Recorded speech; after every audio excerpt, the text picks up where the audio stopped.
You are now tuned in to the Windy City Benders podcast. This is WCBP. All right, welcome to episode 99 of the Windy City Bender podcast. We can go two ways with the name of this one. We can either go the Gretzky and be the cliche for 99 and be the last player, or we can do it off our special guest. We'll get to that in a second, though. As always, I'm here with Tanner. What's up? How you doing, bud? I'm fantastic, man.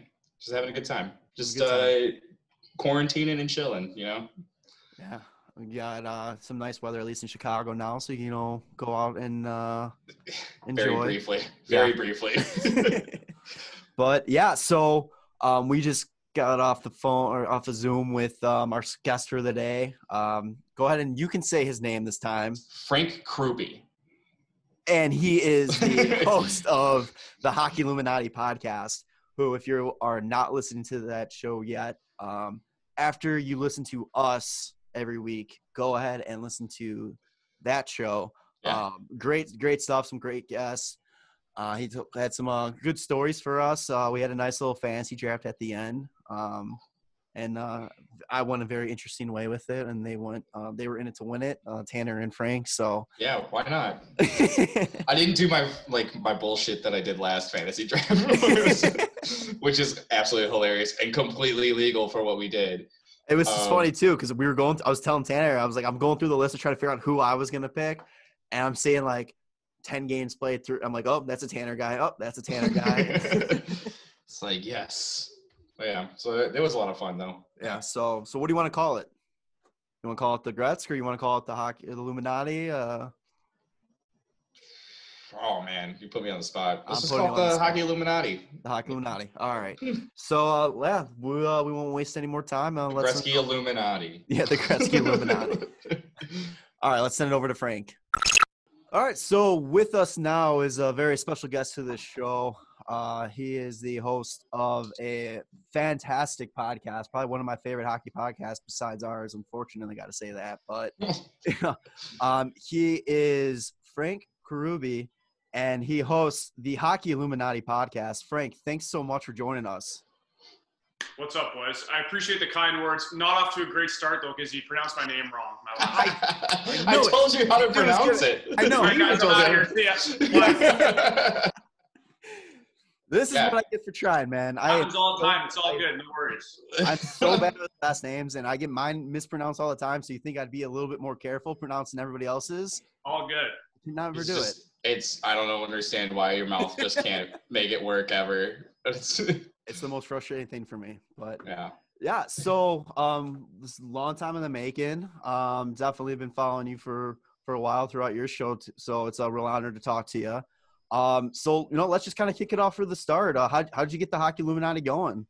Yeah, and again, I'm happy to be here, boys. Like you said, I know we've been going back and forth.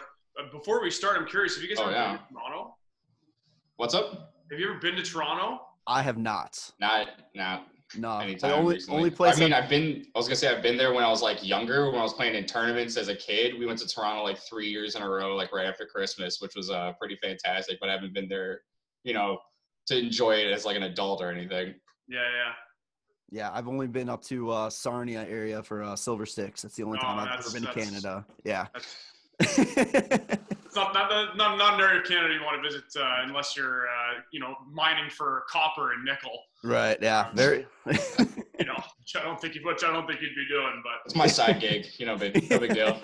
If things don't work out with this whole podcasting, maybe we'll meet in Sarnia and become miners. Do a mining podcast as well. But perfect. Good backup. Yeah. There you go. But I guess to get to your question, how did it all start in terms of me hosting my own podcast and the Hockey Illuminati? Yeah. Yeah, like what gave you the idea? Or like what made you want to start it up at all? I mean, I guess like Biggie Smalls says, it was once a dream. It was all a dream, right? I used to read the hockey magazine. I don't know. I was always a big fan of radio when I was a kid. Real young kid. I probably listened to Howard Stern way too early. I just loved the radio and naturally grew up loving hockey as well. And when I went off to university, I did the whole broadcast journalism thing. Had a campus radio show.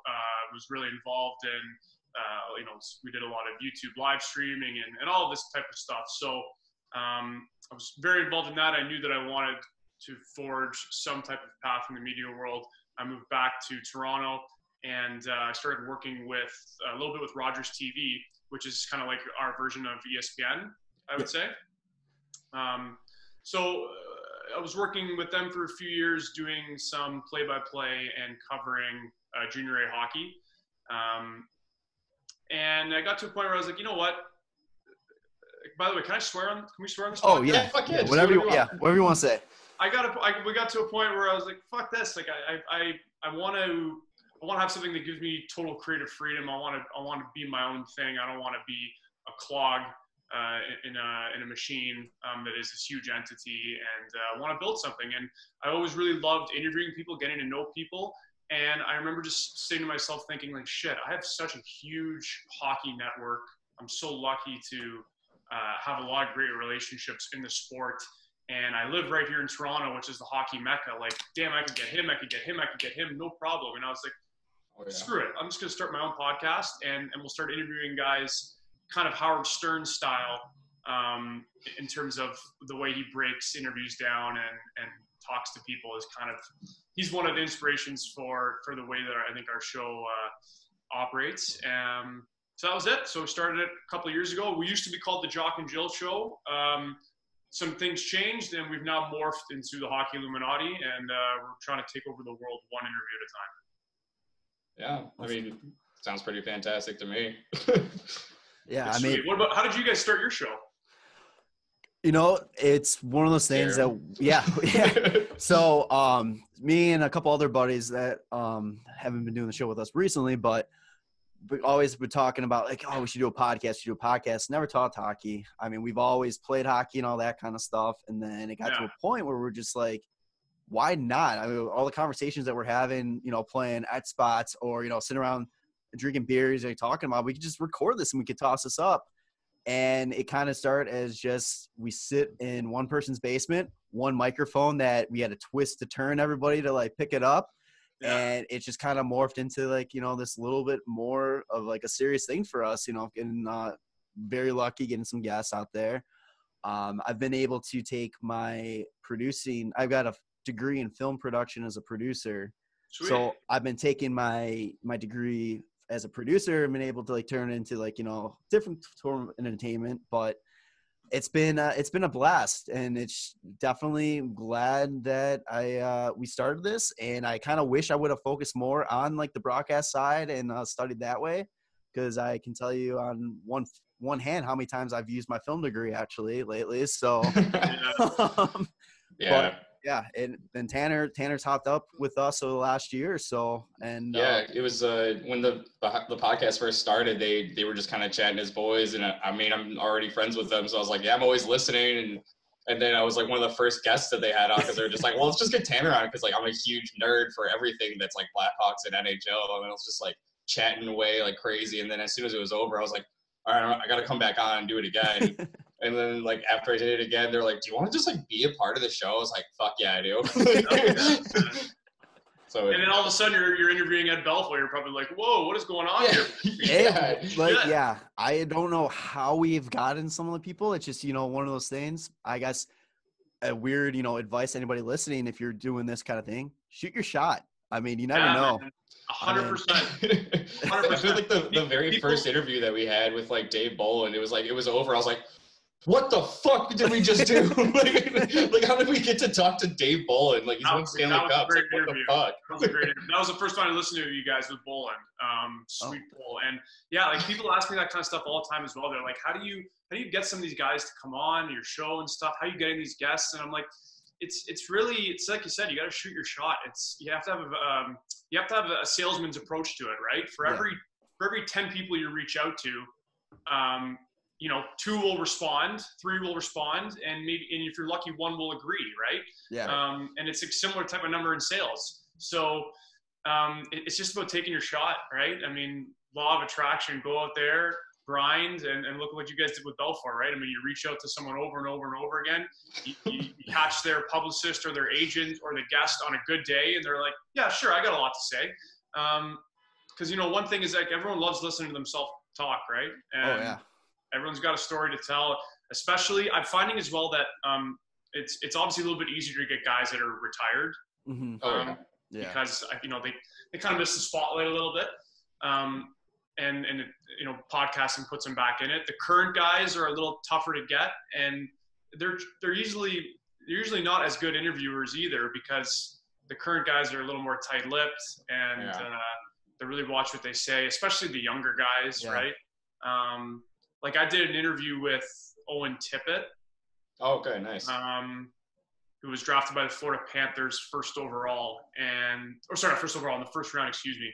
And after the draft, we interviewed him, and we never aired it because it wasn't a good interview. Like, he was such a reserved kid, really shy, kind of nervous, you know. So it wasn't. We recorded it and we shelved it, but.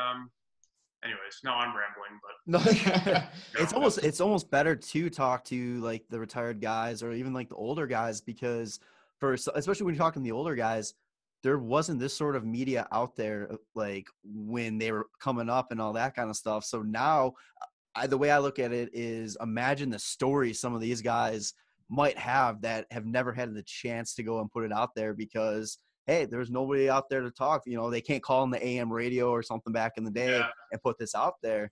So, I mean, it's a real cool opportunity. I know people would love to hear from, you know, the Taves, the Canes, and all that kind of stuff. But, you know, the older guys are even better, I think. Yeah, I was going to say that's also the issue, is that everybody wants to also hear from, like, all the superstar players. So that's why it's so much harder to get any of them to come on, because it's like everybody's always reaching out to them. They're probably getting pulled every which way. And you get some of the older retired guys that are more than happy to tell their stories now with not much going on, like with any hockey career or anything either. Yeah. So. Well, I mean, you guys have certainly topped out at this point. I think you've had me on. I mean, where do you? I know it's going to be tough. Crupi, now what are you going to do? I mean, unless you get Gretzky on for your next episode, you guys are fucked. Yeah. I mean, who knows? Maybe it's in the works. Oh, shit. Okay. Not if I get to him first. Yeah. I'll take Lemieux over Gretzky, but that's a whole different conversation. I will as well, sure. Yeah. So you said you worked for Rogers. Is that, you know, helps you open the door at all for, like, you know, some of your interviews? Quite honestly, no. I didn't. Well, actually, that's not true. I was able to pull one interview from my time at Rogers. I had Laura Stacey on, who played on Canada's Olympic team. Oh, nice.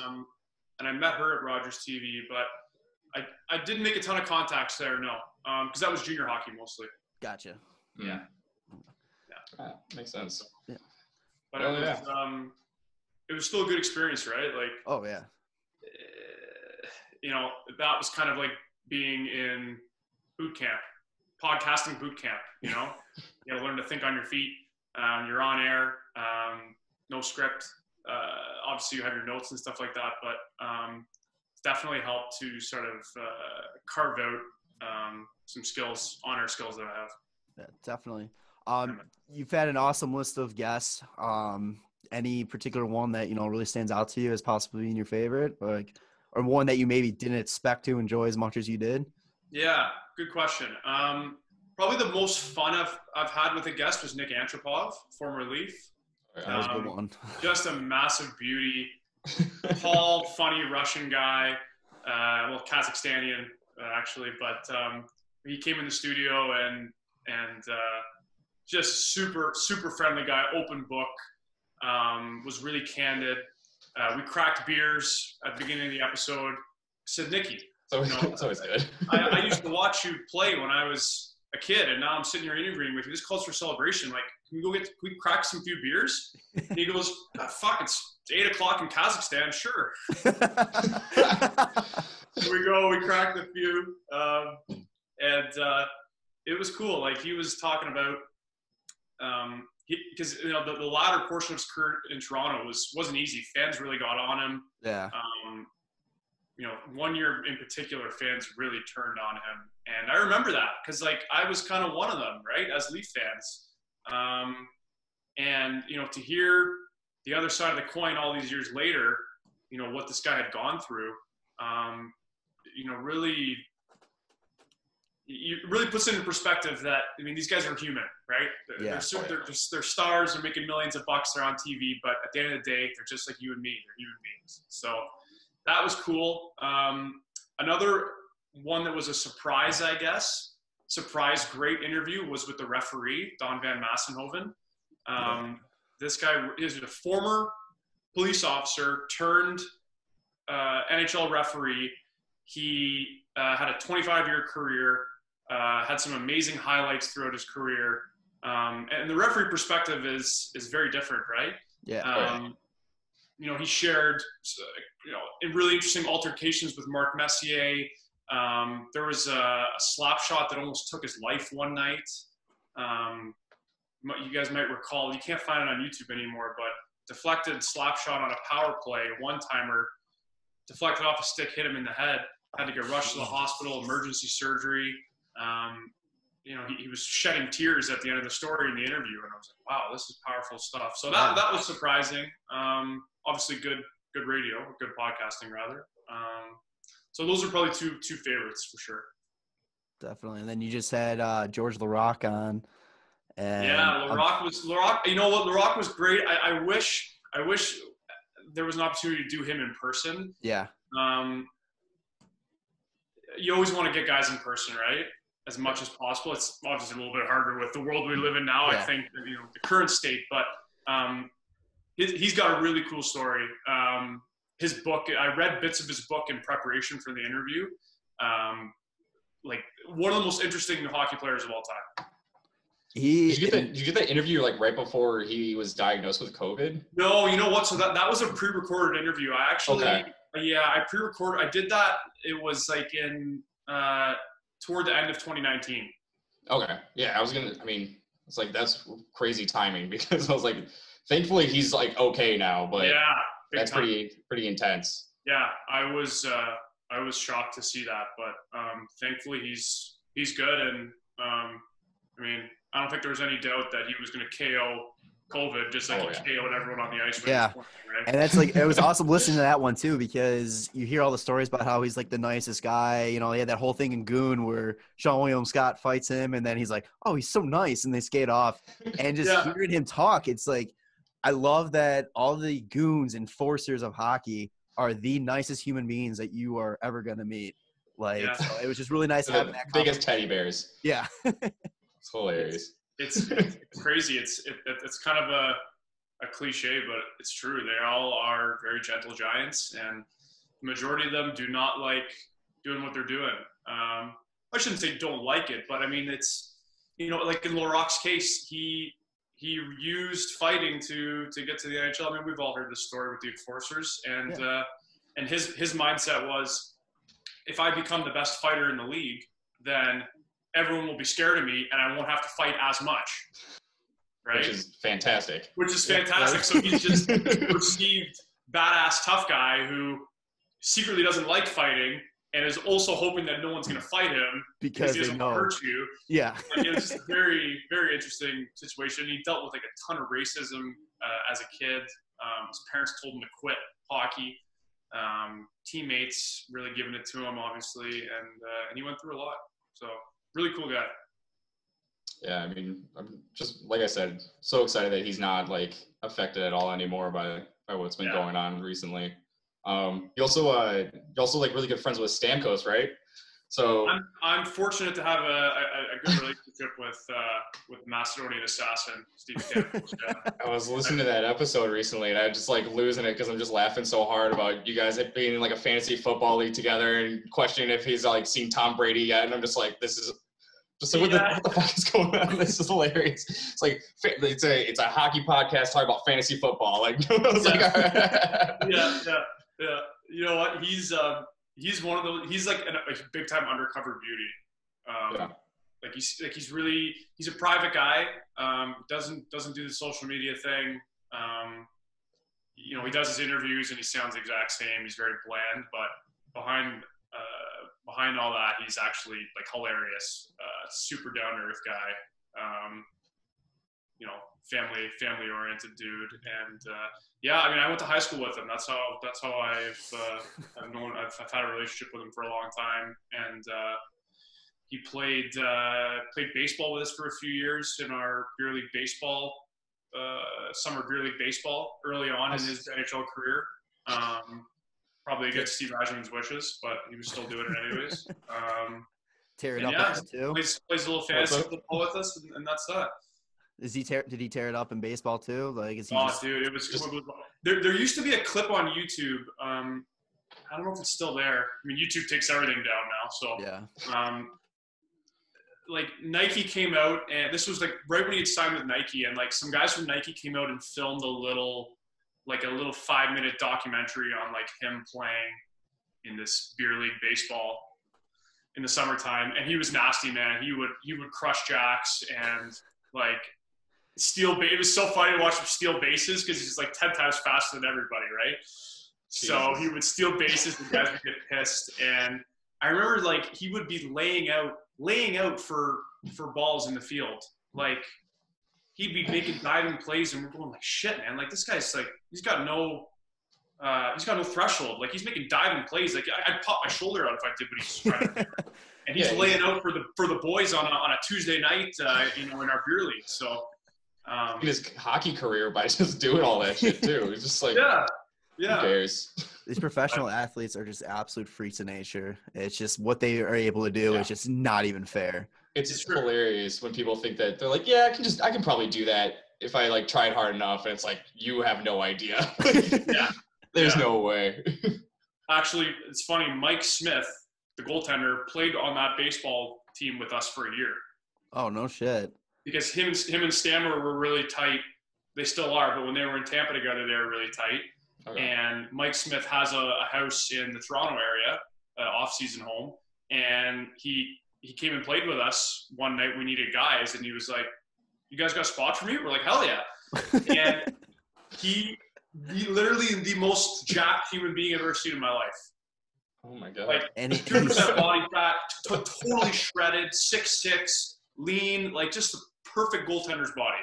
And he still flops on the ice. Yeah. Jesus. Hey, whatever it takes. Sorry, still a little salty about him taking Shaw out for a couple games in the playoffs that one year. And what was it, 2011 or 2012? Oh, okay. Yeah. 2012, I think. Yeah, but yeah, that was.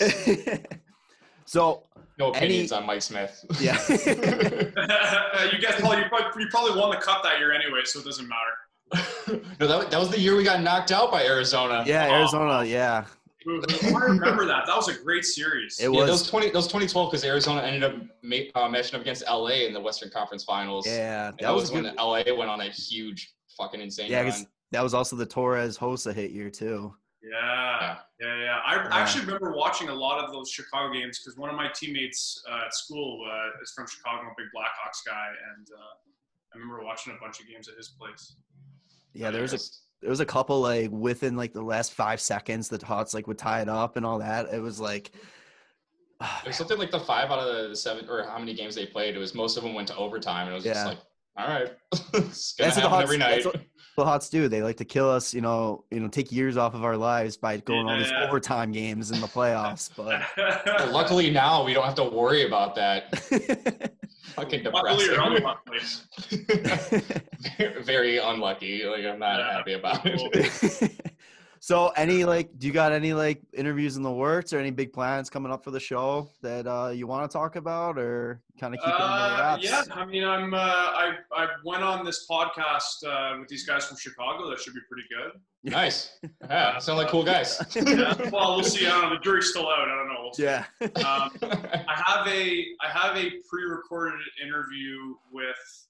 See if you guys even know who this is. Do you know who Eddie Shack is? Yeah, Eddie Shack. Sounds familiar. Yeah, okay. he old time hockey. Yeah. He played with the Leafs in the 60s and early 70s, and he was on the team, the last team that won the cup. So I did an interview with him. It's pre-recorded. I'm just editing it, and that'll be our next one that comes out. It's pretty nice. Then Did you get him for the book tour? Like his I'm book sorry? tour? For his book tour he was going on? Because I know he was on a couple other shows. Yeah, that's right. Yeah, he was. Yeah, I got him for his book tour. Nice. And he did a lot of podcasts during that, and I was like, I don't want to put this out right now because he's on like a couple other shows. Yeah. So I listened to a few of the interviews that he did with these other guys, and then I kind of tailored my interview differently. I looked for questions that weren't asked and did some different things with him. So that'll be the next one that comes out with us. Nice. He's a character for sure from the episodes I've listened to. Big time, yeah. He's There's it's funny. He's not allowed in the Leafs alumni box anymore. Oh jeez. He likes to party still, so Great. That's some great. It's a very corporate atmosphere down in Toronto at the games. So and everyone's very prim and proper. And the word is that Eddie's not allowed there. Well, this year he wasn't, anyways. But Jesus. Anyways. Man, definitely too many beers. Too many. Yeah, I don't know. He's a hilarious dude, though. I'm looking forward to getting that out there. Yeah, that'll be a good one to listen to. Yeah, so you talked about how you you played a little bit. Gotta ask, are you a full-time goalie, or did you play forward a little bit too, switch back, or what's the story? Because I don't understand the appeal of all these goalies coming on our show. Tanner's a goalie. Are you? Okay. Yeah. Oh yeah. All right. Well, I mean, here's the thing, right? Like, goaltenders are the smartest people in hockey, right? Exactly.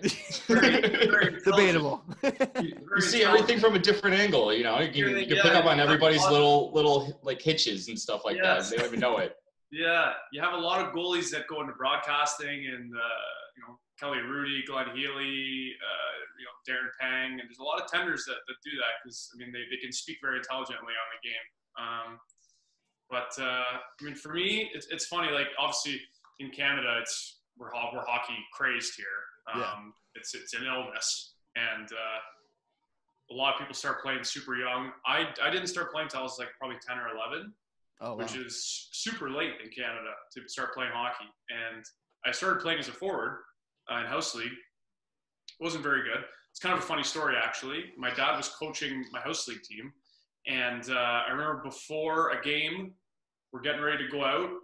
We're 10, 11 years old, so the goaltender is lying on his stomach while one of the parents is putting his pads on, right? Oh, yeah. Some kid steps on his finger with his skate. Oh, no. Cuts his finger really bad. They got to rush the kid to the hospital. So he leaves his goalie equipment behind. And they're like, well, who's going to go in net? We got to throw someone in net now. And no one wanted to go in net. My dad was a coach. He's like, Frank, you got to go in. Like, he pretty much forced me into the net. We ended up winning 11-0 that game. I'll never forget it. Jesus. Yeah. And I was like, damn. I was like, this is the easiest thing in the world. Like, I can just get a shutout every game. There's no problem. Oh my God. Yeah. That's amazing. Yeah, and then I started playing. I realized the equipment is really, really badass. I think that's the reason why a lot of goalies start playing. It's not because they want to stand in front of pucks, right? It's because the equipment is really cool. Yeah. I mean, pretty much.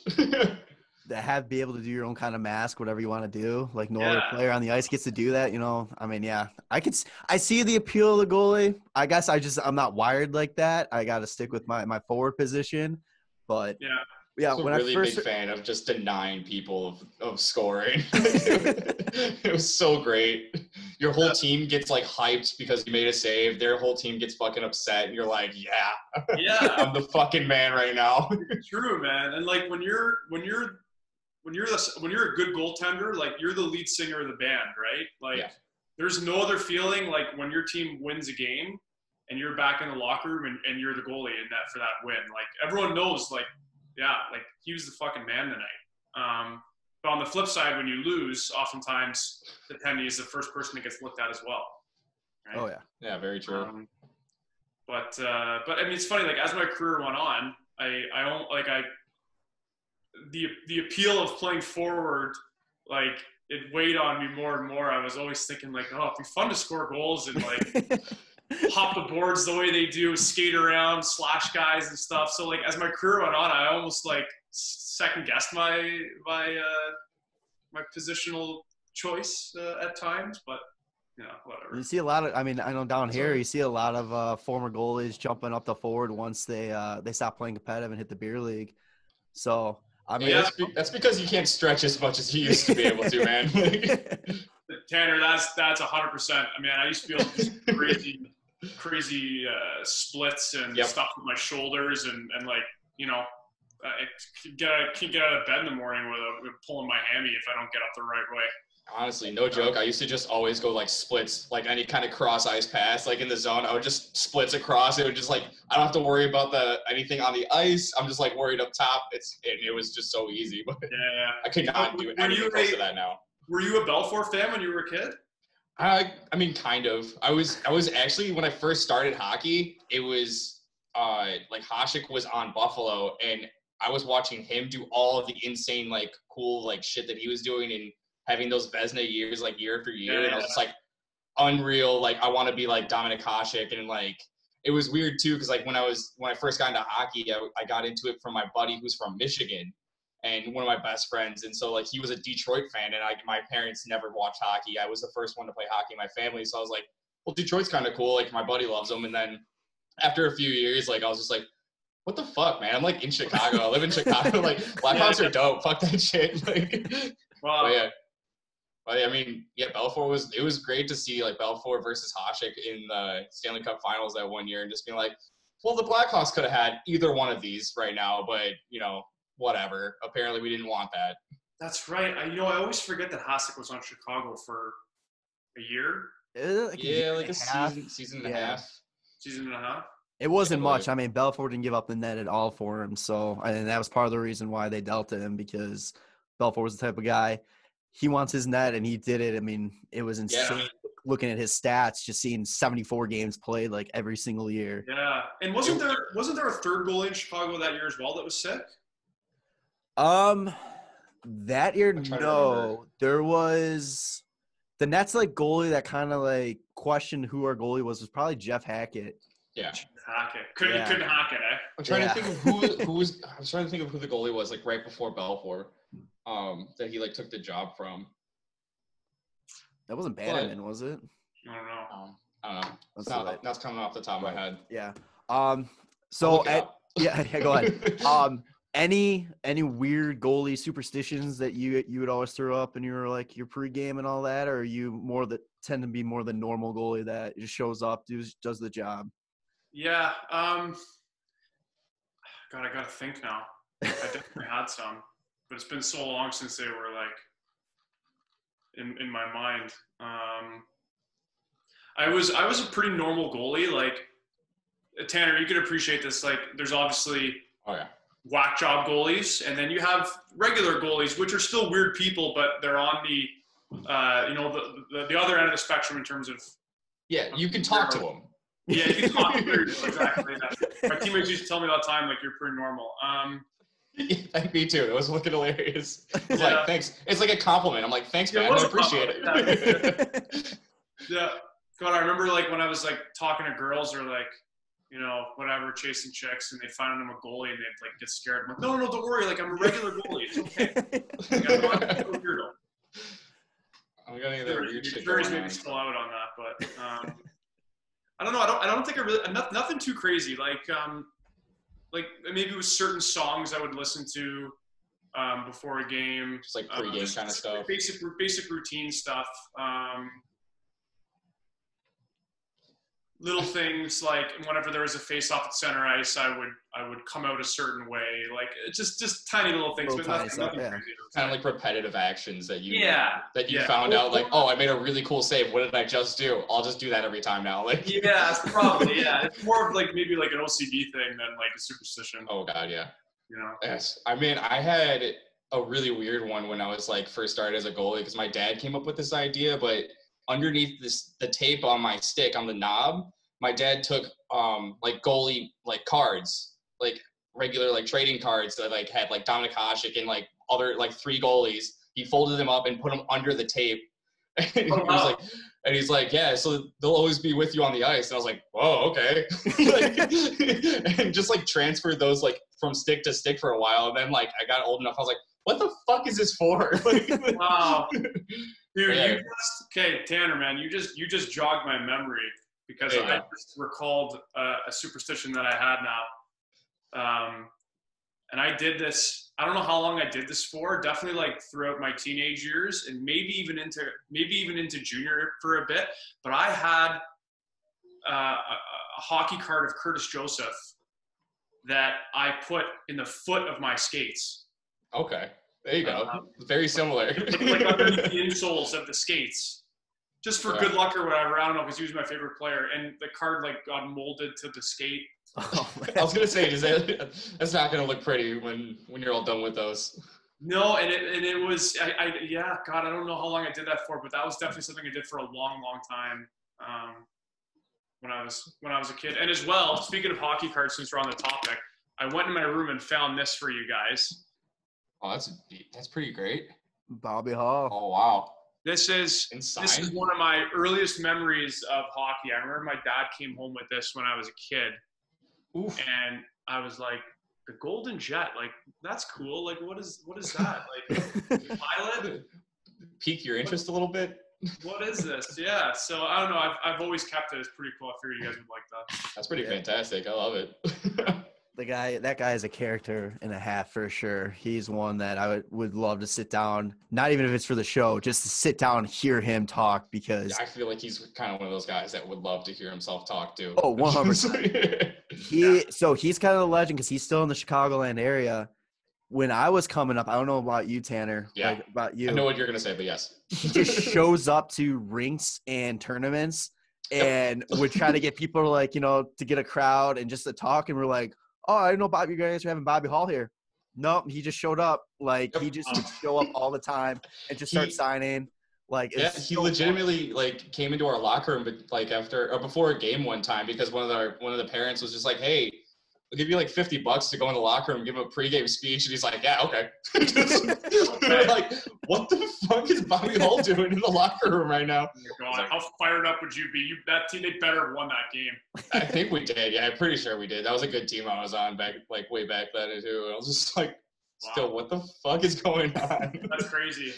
That's like Bill Murray just showing up at house parties at universities. Yeah, absolutely. Same kind of thing. Isn't he a Chicago guy or no? Yeah, Bill Murray. He is, right? Bill Murray's a Chicago guy, yeah. Unfortunately, I've not had that luck yet to run into him. It's like one guy that I'm always like going somewhere and I'm like, oh God, maybe he'll show up. Like we did. That's what you think all the time. Maybe he'll show up. So when I think about we were at a outdoor tournament and he's got one of his restaurants is in like the kind of like the area that the outdoor tournament's at. Yeah. And so we all got hotels rooms, just hang out there for the weekend. And I'm just like, all right, if it's going to happen, it's this weekend. Let's go. No luck so far. Happen. No, nothing like that. That's fantastic. Yeah. So you played college hockey. Where'd you play at? So I played a small school called Adrian College, which was in southern Michigan. Okay. And actually, funny enough, we had an orientation weekend in Chicago. My freshman year, like the first weekend I was down there, we went to Chicago, the hockey team, which was pretty cool. That's the only time I've been there. But were you here you didn't play like any games or anything? No, it was just like a team bonding thing. Okay. Remember we got like absolutely obliterated and went to the zoo. Yeah, everybody does that. I don't know. I don't know why the hell we did that, but and we went to the beach and like I don't know those kinds of stuff. It was weird though because not everyone was 21, so some guys couldn't, had to be careful. But yeah. But so I was at Adrian and I really only played for 3 years. I had such a funny career at Adrian College. My first 2 years, I was with the club team, the ACHA team. And then my third year, I was with our NCAA team. as like a pure third string emergency backup goaltender. And in my fourth year, I didn't play. I stepped aside to help get our school's production house off the ground. So I teamed up with some faculty and some people to college, and we got some funding from the university, and we started a production house, and we like live stream YouTubed all of our hockey games and all that kind of stuff. So I was there for 3 years, and I spent a lot of time on the bench, opening the gate, filling water bottles. But it was fun. I went along for the ride, won a few championships. It's not too shabby. Went to the Frozen Four one year when I was at the NCAA team. We lost in the first game. Got fucked, but Any noticeable difference between the ACHA team and the NCAA team? They're like not like on ice products, but like off ice kind of stuff. What was the difference between them? Yeah, because I played a little bit ACHA, like at Robert Morris in Eastern Illinois, and it's just who fucking cares, man? Let's rage. How old are you? 30. Dude, I played against you for sure then, because I'm a 90 as well. Oh, probably. It's possible. Were you okay? So hold on. So you were at Robert Morris, but Robert Morris had a few divisions, didn't they? Yeah. I was on their like last team because I hadn't played in 2 years. Because right out of high school, I went to Eastern Illinois, and I played. That was like 2008, and I played like during that fall. And all I did was really just play hockey and drink and party. So I was only there for a semester because my parents were like, "Yeah, you're not going back with that kind of grade point average." I was like, "All right, well that was fun."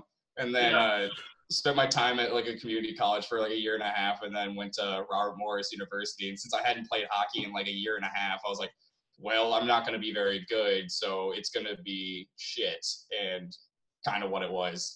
But had fun. Met a lot of good guys, and still just always fun to be in the locker room and shit like that. Oh, absolutely, man. Club hockey we went to Robert Morris. We played their ACHA Division 1 team. Yeah, probably. I've been to the campus. We played them one time. But big difference for sure between that and the NCAA programs. It's interesting. I kind of found that the ACHA team was a little closer than the NCAA team. Yeah. It's like those guys are just playing because they want to play usually. There's guys that are on the team that like really want to make it a little bit bigger, but the whole NCAA team probably felt like everybody's trying to make it somewhere else after that. Yeah, more egos for sure. Yeah. Obviously better. It's funny, like at the school that I went, Adrian, the NCAA team was like, that was the cream of the crop. That was the most popular team on campus. We had the most fans. They generated the most money for the campus, for the college rather. Their home games at the rink, it was a crazy atmosphere, sold out, most nights. Couple thousand people. I forget what our capacity was. Maybe 3,500, maybe 4,000. I don't know. And it's funny, actually, Adrian is the only NCAA program hockey. It's the only NCAA hockey team with a bar at its rink. Okay. So in NCAA, they don't serve alcohol in NCAA, right? Yeah. But the way that the rink works in Adrian is it's two separate buildings. They have a bar cafe that is connected to the rink. So you go in one entrance for the bar, another entrance to get to the rink. But at the top of the bar, it's the railing. You're overlooking the rink. So they found a loophole to legally serve beer. That's awesome. Yeah, so it was kind of fun being a healthy scratch a lot of nights. You'd go up there and you'd get rowdy and you'd chirp down at the other team's bench. That's always good. It's always a good time. Every now and then when no one's looking. It was a big difference with the programs for sure, on and off the ice. It's always fun. We typically ask this at the end, but since we got something a little different for the end of this, we're gonna ask you now. Any favorite memories? What's your favorite memory from your playing days? God, you guys have the explicit rating on here, right? Oh yeah. God, I don't know. There's a lot of good memories. If I had to pick a couple, One for sure is when I was playing AAA hockey. Okay, so right before I started playing, my last year of AAA before I went to junior, I started the year with this team called the Markham Majors. Called the Toronto Marlies, which is John Tavares' old team, and a number of really good guys have played in this program. So I was with the Toronto Marlies, and not even a month into the season, they cut me because this team was affiliated with an OHL team, and there was a trickle-down effect of cuts. So this OHL goalie ended up coming back to not an OHL goalie, a Junior A goalie came down to this AAA team because of an OHL trickle-down. Okay. Make sense? Yeah. So I got cut a month in, and this is like I was 18. Like I had dreams of going to play college hockey. It's what I wanted to do. That was always my goal, was to find a way to get to the US and play. And I just remember being really down, like, fuck, here I am, 18, coming on 19, and I don't have anywhere to play. Like, what was going on? And halfway through the year, so like in January, there was one of the other teams in this league, the Markham Majors. Their goaltender went down with a season-ending injury. They brought me in. So now I'm back in this same league. We play the team that cut me in the first round of the playoffs, the Marlies. Oh, yeah? Did you win? Game 7. Game 7 in this first round. And I was in net, and I shut them the fuck out. We won 2-0 Game 7.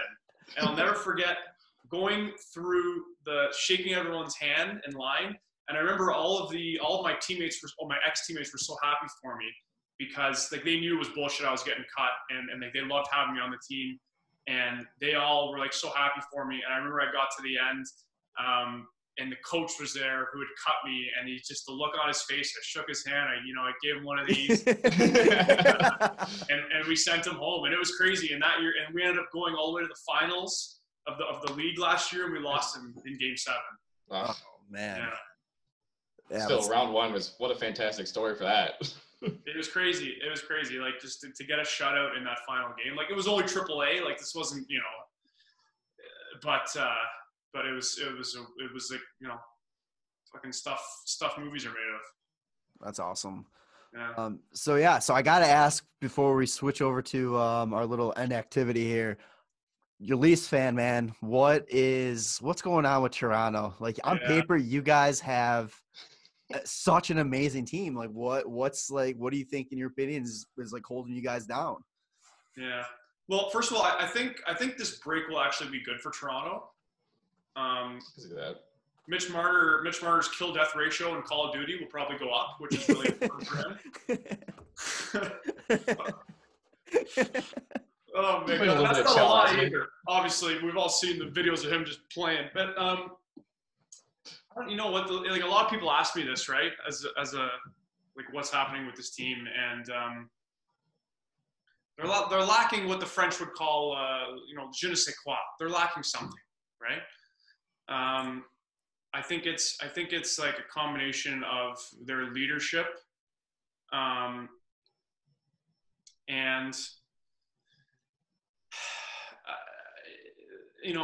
too much emphasis on speed and skill, and not enough emphasis on some of the other things that really win hockey games, like your third and fourth line and your second D pairing. Like look at the Blues. Look at all the Stanley Cup teams. I mean, you guys know, Chicago fans. I mean, like, how sick were some of your third and fourth lines when you guys won the Cup?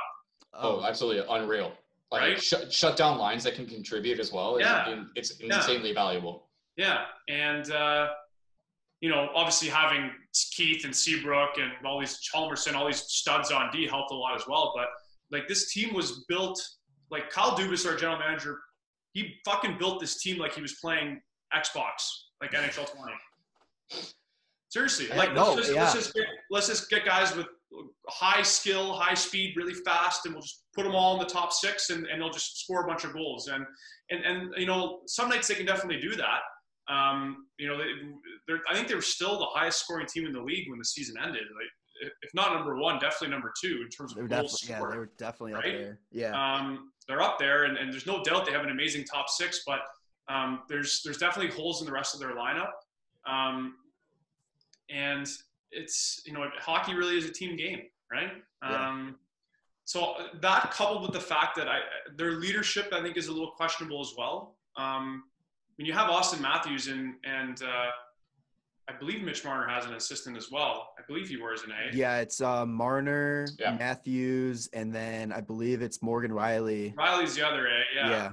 So, like, I mean, right there, when you have two guys that are children as your assistant captains, you know, Matthews still has some maturing to do. I mean, in the offseason, we know he was caught mooning someone. Yeah. Which was hilarious, by the way. Like, yeah. like, you know, like, I think we all did a lot worse shit when we were 22 than that, right? Right. Yeah. So you have him, you have Marner, who's like, you know, the guy's. So it's a young leadership group, and you know, I really don't think John Tavares was the right choice for captain either. I was going to ask you that, how if you guys are sold on Tavares or not, or you personally are you? Yeah, like when he was given captain, everyone was like, yeah, great move, way to go. This is the right decision, and there was a small group of people, and myself was one of them, and well, not small, but there was a percentage of Leaf fans that were like, I don't know about this because I mean, this is the guy's second year in Toronto. Okay. Why not give it to a guy like Morgan Riley, who's been with the team for 8 years, grown, you know, homegrown kid through the draft. And one thing about Tavares too is he's a quiet guy. And like, there was even a lot of people out of the Long Island when he was there that say like, really quiet guy in the dressing room. He's not your raw emotional leader, right? Which is fine.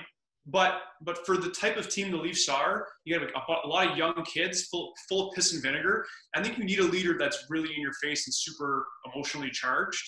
And Tavares is just not that. Like, you don't hear him say boo in the room, apparently. Yeah, you can totally see that. Like, you definitely need probably somebody that's able to take those kids down a peg a little bit and just kind of be like, listen, chill the fuck out, and this is what's got to be done, you know, to keep going. And I think you're right. That's definitely not Tavares. That's like what the Blackhawks have is they have Taves as their leader, but he leads by example basically like every night. And then they had Seabrook as their vocal leader, who everybody looked to when anything needed to be righted. And like having that kind of leadership is like what drove that team to be so good a lot of the times. But like if you don't have that, you just have guys that are wearing the A and the C, but like just cause it's not going to be any kind of help. It's almost like they just gave it to the best players type of thing. Almost. Oh, yeah. Okay, I want to ask you guys before we start playing our game as Chicago fans, because I'm curious. You've got to see 3 cups. Yeah. I don't think you guys realize how lucky you are that you've seen that. It's fantastic. It's definitely hit home a little bit more now that it's been like the 3-year drought of playoffs and all that. But it was one of those things, you know, growing up, it wasn't cool to be a Blackhawks fan like in the early 90s when we were kids kind of thing. Nobody knew who the Blackhawks were. Nobody knew that we had a hockey team in this town kind of thing. So to be just watching them and watching some of the worst teams who I think the year before they won the cup was voted by ESPN to name them the worst franchise in sports. It was not the year before, but it was like a couple years before. Like right before Rocky Wirtz took over, they were voted the worst franchise in sports. Yeah. And like funny, the Bulls were garbage too around the same time. Yeah, like they weren't that great, but it was just like the way that the franchise was run, how like the team actually was doing, and it was just like, you got shitty ownership, you got a shitty team, like you're not doing a fucking thing, and it's just like you couldn't watch a home game on TV. You couldn't watch a home game on TV. Anytime a player's contract came up. Watch a home game on TV? No. The games were broadcast. Yeah, Dollar Bill Warts, his whole thing was if they want to really watch them, they'll pay to come see them live. He was saying it was actually if you put them on TV, then no one's going to come to the game because they can already see it. That's crazy. I didn't know that. Yeah, and then anytime a player's contract came up, it was just, okay, here's my thing. He doesn't take any consideration. That was like a huge blow up between Roenick and Wirtz. Yep. And that's why Roenick left, because Wirtz just would not work with him on contract at all. Interesting. So seeing I feel terrible always saying this because, never speak ill of the dead, but him passing away was the greatest thing that could happen to this franchise, because you brought his son in who wanted to see this team succeed. He did the right things. He brought the right people in. And to see that cup in 2010 was probably like the greatest moments. I've had some good moments in my playing career and all that. And it's weird to say something that I had nothing involved with. All I did was watch. And I was like, it exceeds almost everything that I've experienced playing. Because seeing that team finally be considered the best in the world was just unthinkable. So, I assume the first cup was the most fun, right? Oh yeah. Oh god, yeah. It was the big celebration. What was the craziest celebration of the three? Oh, I don't know. Probably maybe 2013 because they had won the President's Trophy and Crawford's first trophy, and Crawford was just shit-faced all the time. Yeah. they had the parade on TV, and everybody in Chicago that was watching or even there, because there's like 2 to 3 million people like in Grant Park in downtown like waiting for the parade. And Crow just goes up to the podium and he just goes, "Fucking right, Chicago!" I obviously know that clip. So that was 2013. That was oh my god, unbelievable. 2010 was great. That was the only one that I did the parade for. We went down at 3:00 in the morning, the day of the parade, to make sure we get a spot. Got screwed over because one of the cops that was setting up was like, "Oh yeah, it's gonna be here." Ends up being on the other side. So we're still pretty close to the stage, but we would have been right there. Seeing, Kane struggling to get up the steps to get up there. And that one had a great stories with Niemi and all that, just disappearing down Michigan Avenue with the cup. Nobody knew where he was. Really? Yeah, so nobody knew where he was. And my uncle's actually a Chicago cop, heard over like the radio. And he's like, "Yeah, cup's missing." And they're like, "Found it." Niemi's walking down Michigan Avenue with it over his head. And that's it. 2015 might have been the coolest because it was the first one in Chicago since was it, 63? Okay, yeah. So that was probably actually one on home ice was great. Unfortunately, it was against Stammer, so that was tough, man. He God, what I mean, I'm trying to recall who on Chicago scored that wacky goal against Ben Bishop in that. Sharp? Yeah, when where Bishop and Hedman ran into each other? Yeah.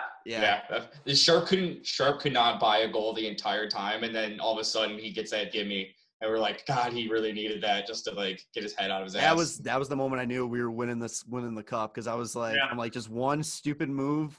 I think Tampa was actually like kind of kicking our ass at that point.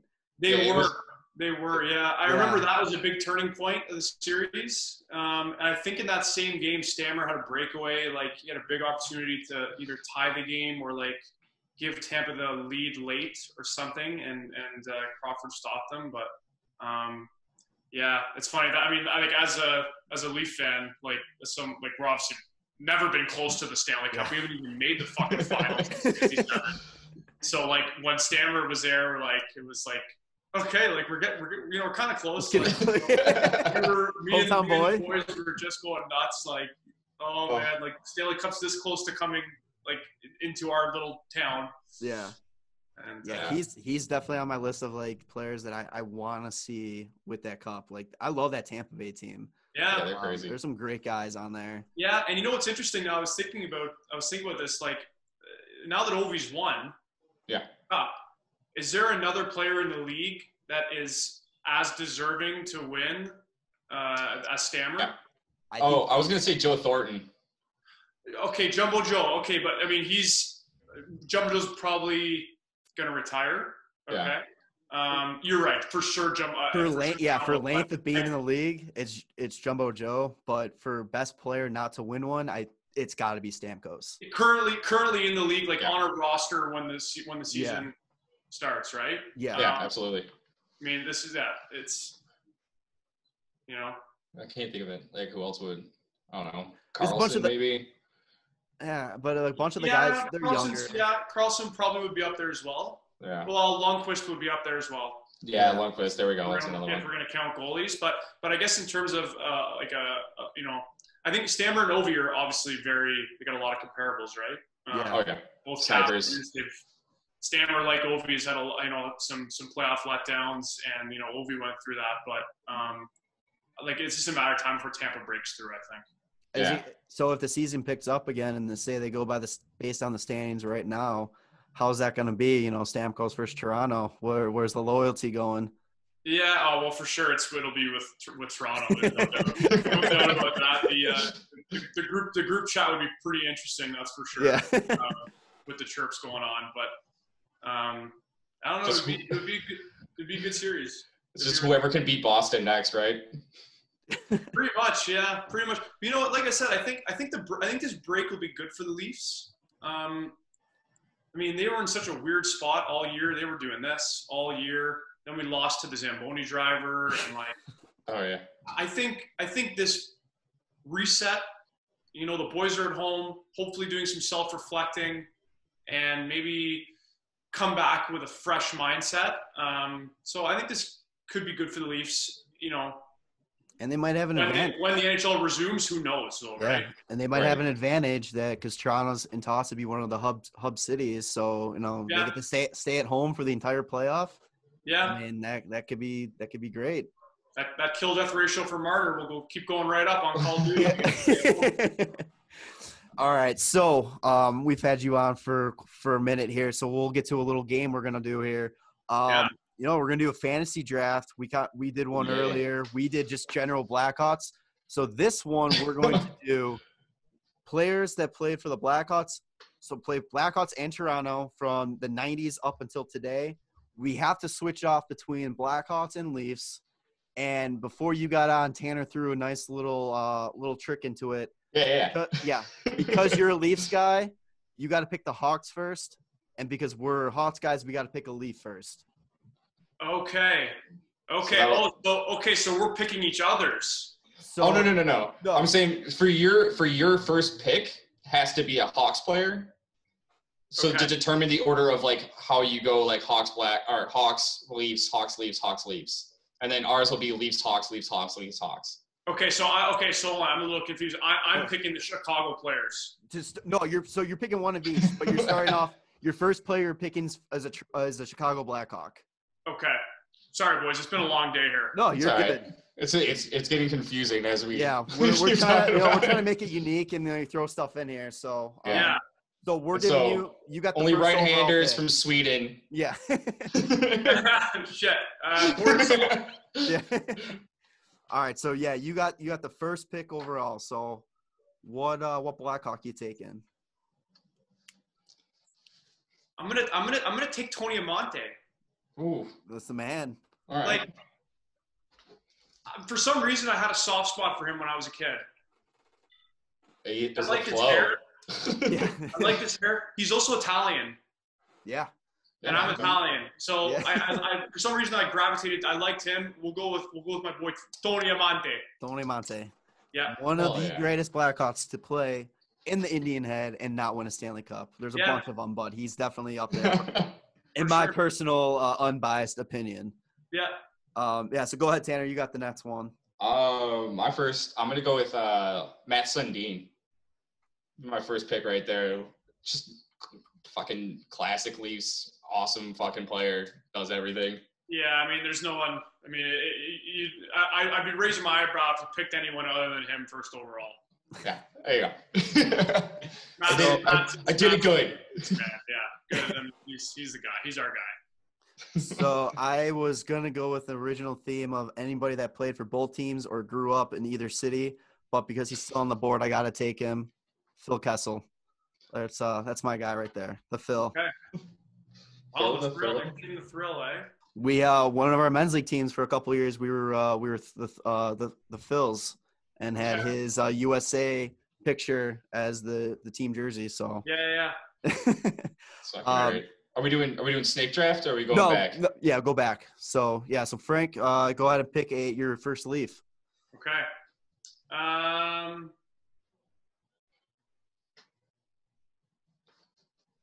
I gotta go. I guess I'll go with.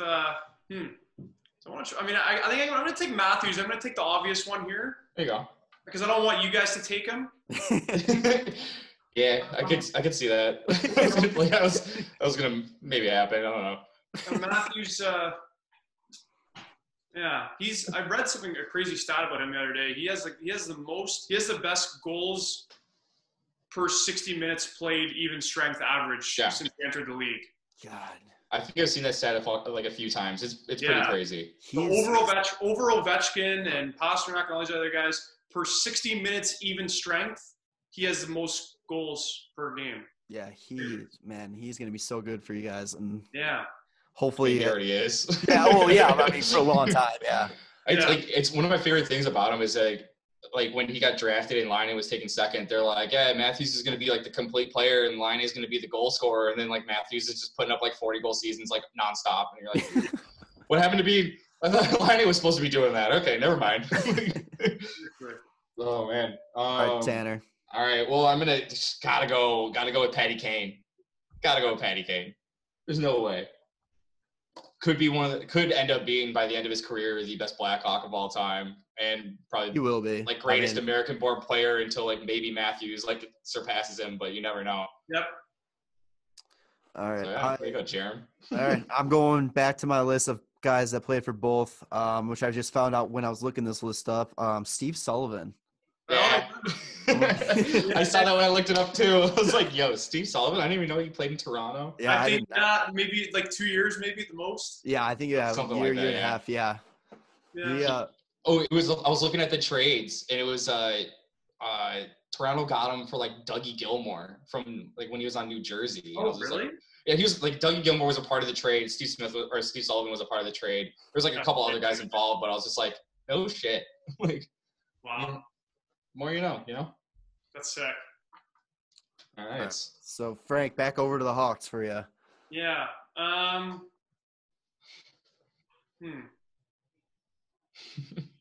Roenick is still available, right? Roenick is still on the board, yeah. Gotta go with JR Superstar. You're a superstar. So you got the Boston boys, Amane and Roenick. Yeah.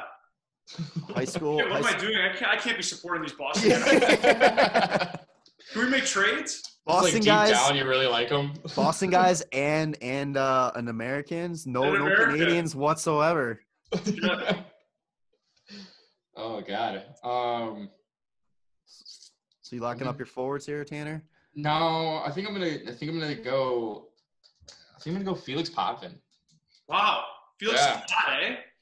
Yeah, just gotta mix it up a bit. That's an amateur move. You gotta take the goalies at the end. It's like running backs. Yeah, but you know what? I'm not gonna fill out my forwards with another Toronto guy. I got somebody else in mind. All right, fair enough. All right, so here we go. Another guy that played for both teams. We talked about him earlier, Dave Bolin. You're gonna take Dave Bolin? Yeah. Barely. I don't think he played more than 13 games with us. Hey, he got us a couple draft picks, so that was cool.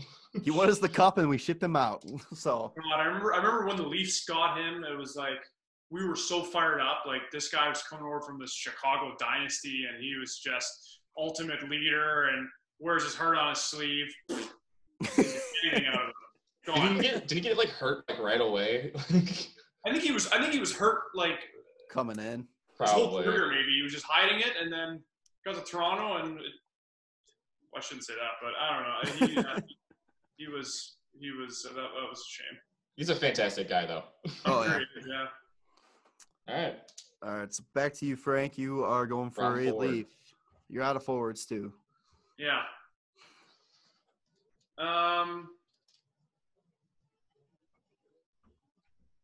Leaf D man. I'm gonna go with Thomas Cabriolet. Oh, he's on my list. Makes it, you gotta have that good first pass, right? Yeah. It's pretty Thomas good. Cabriolet, underrated Leaf legend. So we'll go with him. I like it. I'm glad that this guy stayed on the board long enough. I'm gonna reunite Kane and Panarin.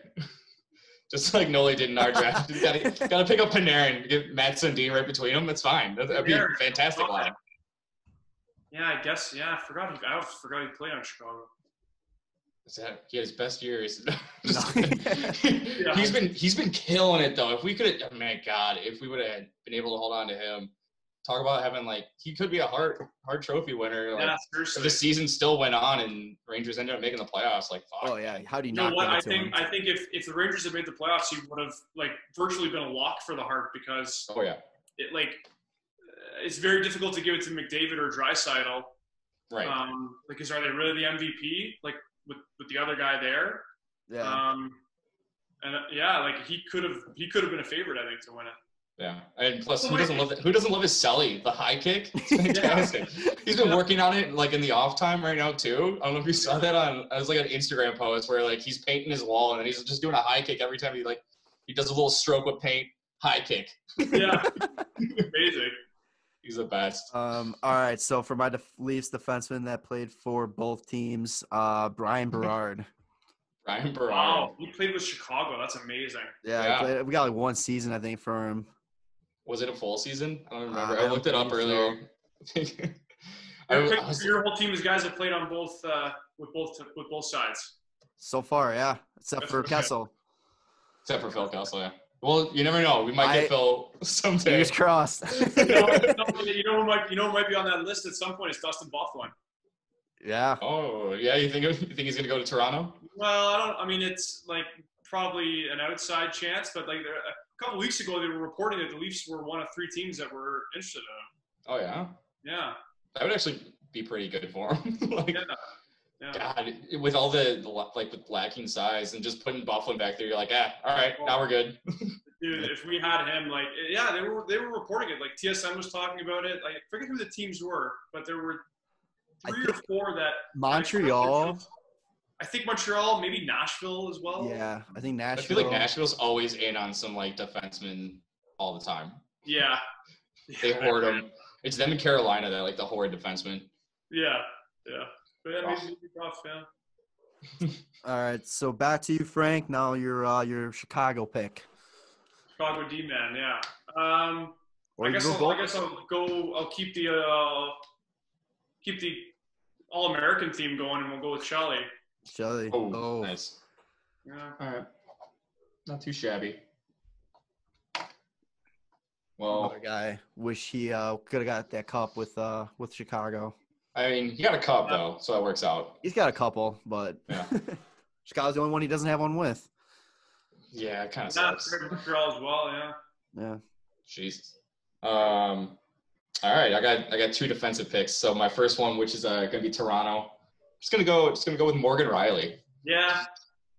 We were talking about him before. He's like you said, he's been with the team for 8 years now, and he's just a solid defenseman. Just love watching him play. What was it was it last year or 2 seasons ago when he just absolutely broke out and was just putting everything in or getting assists on everything? He was leading defenseman in points for a good chunk of the season. Last year. Yeah, last year. He was on pace to set maybe a couple records, or he was having a crazy year, and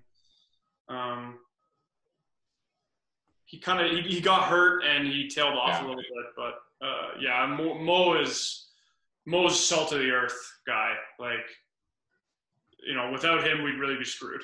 Yeah, he's kind of the key for you guys. I can see that.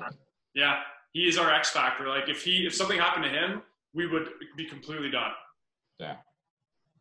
But anyways, good thing he's good. Yeah. Yeah. All right, so I only got one defenseman here, and he's a Chicago kid, actually an Orland Park kid, my hometown. Connor Carrick. Connor Carrick, I knew it. Okay. That's hilarious. Yeah. Hasn't played for Chicago yet. Hasn't played for Chicago yet, but who knows? He's from the area. He's from the area, yeah. Oh wow, Connor Carrick. Okay. Poor guy. He was actually a decent defenseman, but Babcock hated him for some reason and just wouldn't give him a shot. Yeah, he just doesn't seem to have the best luck in the world. No. So goalie, okay. I mean, I could be a dick and take Belfour, but I don't want to ruin that for you. There's that. Oh, go ahead. You can take Yeah, that. I was leaving him there. I was leaving him there for you. I want to see your team come to fruition. So I'll go with my boy Cujo anyways, because he was my idol. So that's an easy pick for me. Not too shabby. Yeah. Easily the top two best mass between those two guys, Belfour and Cujo. I don't think it gets better.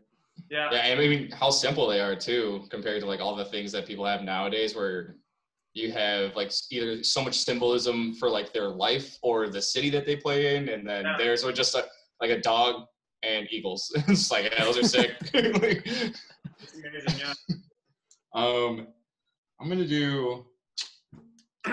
not gonna go with the guys that we typically talk about. I'm gonna go with Seabrook. Fucking love Seabrook. Yeah. Yeah. I was like, because of all the off time, like I've been watching so many like old highlights and like playoffs and everything, and you're just like, oh, like Seabrook scored that game-winning goal. Seabrook scored that game-winning goal. Oh, there's another game-winning goal by Seabrook. Like there's him setting up like something else that's huge. I'm just like, fuck, man. Like we were so lucky that we had like Kane, Taves, Keith to be like the light is shining on them, and then Seabrook is also just like being an absolute beast. Yeah. And it was fantastic. He was an all-star. What's going to happen with him though? Like with that massive contract? I think they're gonna toss him on Robidas Island. Yeah. Like weren't they talking about doing some compliance buyouts possibly? Yeah, that got shot down. I guess majority of the yeah. owners are against it. Obviously because they got to pay out of their pocket for it. But yeah, I don't know. It sucks because I don't know how he's seen outside of Chicago. Like, I don't know what like people see, because out here it's just talking about how he's got this terrible contract and all that. So he kind of looks like we shit on him a little bit, but in reality, it's like we love him. We hate his contract, but you can't fault him for, getting paid.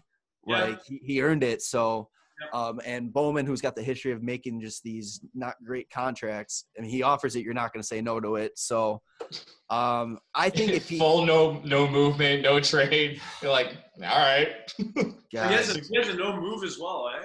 I believe it. Yeah.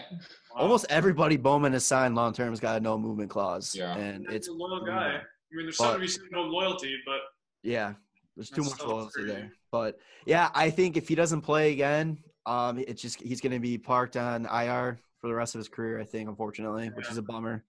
Yeah. So I guess I'll wrap it up with the obvious pick of Ed Belfour. Right. There you go. Friend of the show. Yeah, friend of the show. Friend of the show, yeah. So, well, Frank, we really appreciate you coming on and spending all this time with us. We really appreciate it. It was an awesome conversation. Definitely got to have you on again soon. Hopefully we could talk about a Leafs playoff run for you. Yeah, absolutely. No, it's been a blast, boys. I'm glad we were finally able to do this. Maybe we could hook up again when the Leafs are playing Chicago. Definitely. I don't think they had a game tailored or scheduled for like the final couple. No, it was they had the one in January, and then I think there was one like way earlier in the season. Yeah, it was like November, I think. Yeah. Yeah, so I mean, next time we'll see where they're at next time they meet. It'll be in the following season, or I mean, probably not, maybe on the golf course, but maybe some miracle. Games. Yeah, maybe some miracle. Very exciting games against each other. Yeah. Some miracle they'll do expanded playoffs, and Toronto and Chicago will just heat up at the right time and meet up in the final. You never know, man. Yeah. Chicago still they still got some pretty good players there. So wouldn't bet against the Hawks in the playoffs for sure. No, neither would I. You got that right. So yeah, where can everybody find all the info about your show, like social and all that kind of stuff? Yeah, so our main platforms are Instagram, Spotify, iTunes, Google Play. We're on all of those. We don't really use Twitter or Facebook. Yeah. So it's hard to remember everything. Yeah, I'm trying to think of all the platforms I don't like to use. Yeah. Well, it should be. But anyways, yeah, you can find us on any podcast aggregator and on Instagram, just our name, Hockey Illuminati. Or open up your window and just shout Hockey Illuminati, and will just appear. Maybe. Yeah. So an owl just comes and lands on your wrist. Exactly. Yeah, with a little MP3 player, you can hit play, and you have our most recent episode. Yeah. There you go. Awesome. Well, Frank, thank you so much, and we'll see you in the future, man. Absolutely. Yeah. Sweet, boys. I appreciate you having me on. Cheers. All right. So thanks so much again to Frank for joining the show. We kept him for a fairly long time, and he was absolutely awesome for the entire thing. Small world. We found out after we stopped recording a couple connections that we know. But yeah, hockey world, man. Love it. So again, Instagram, Spotify, Apple Podcasts, Google Play. Just go search the Hockey Illuminati. Give them a follow, subscribe to them. Definitely check them out. If you're going to go back and listen to episodes, definitely go back to at least one of the Stamkos interviews. He's had him on twice. And George LaRocque interview as well. Yeah, those are some good ones. Yeah, some great stuff. Yeah. Yeah, so that's all we got. I mean, no real news going on in the NHL. Nothing really going on with the Hawks, but I'm sure as soon as we stop recording, they'll announce what they're doing for the fantasy draft. Oh, actually, draft. You know what just happened in the NHL? What? Brandon Leipzig. Oh God. Oh God, no, dude. What are you doing? Oh. There's no way he's coming back. There's no way he can come back and play a game. Oh my God, I'm so glad I just remembered this. But I don't know if you noticed. So on his Twitter, he posted an apology, and people have looked at how it was posted, and it's basically been deduced to it was a screenshot that someone had sent him. Yeah. To say, in which he screenshotted it and then just posted it, so it's not even his words. Yeah. And they're it's probably his agent or something saying it for him, and it's just man, how much of a douche can you be? I've heard some people trying to give him the benefit of the doubt because it was private conversation, should have been leaked. But come on, nowadays you see how everything gets hacked and everything gets posted, and especially when you are essentially a public figure, pro athlete. You could just come out and just be yeah, man, I'm a douchebag. And then everybody's oh yeah, he's a douchebag. You saw all this shit. And instead you're going to fake apologize and be oh, I never should have said anything like that. It's yeah, but you did, and you meant to say it. So he went after players on other teams. He went after his own teammates. He went after girlfriends. And I'm sure there's plenty of other players out there and people in general that say and do the same shit. It's just he got caught. So yeah. He's really sorry he got caught. And he definitely liked to partake in the old booger sugar. Yeah. Yikes. So yeah, if you don't know what we're talking about, definitely look it up. There's a Twitter account that actually it's pretty easy to find. Yeah, there's a Twitter account. I forgot what but it's got every screenshot that was put out there, and it's not good stuff. No, I think there's 59 screenshots of the combo, and man, oh man. Yeah. So NHL's got something on their hands right now. Can you imagine NHL PR gets the phone call? They got to post something about this, and it's we're not. It's Friday. You got fired when you're off. You get in trouble for shit, and you're not even supposed to be playing right now. There's nothing going on for you to get in trouble. What an idiot, but. Yeah, so, I think that's going to do it for episode 99. Yeah, cool. Big 100 coming up. No big deal. Yeah, that'll be fun. So, yeah, hope you enjoyed it. Hope you have a good weekend. Happy Mother's Day to all the hockey moms out there. Oh, absolutely. This Sunday, make sure you call your mom. Say hello. Don't forget to say you love her. Yeah. So for Tanner and Jarom, thanks for tuning in. Yeah, thanks, boys. Love you guys. Love you, Mom.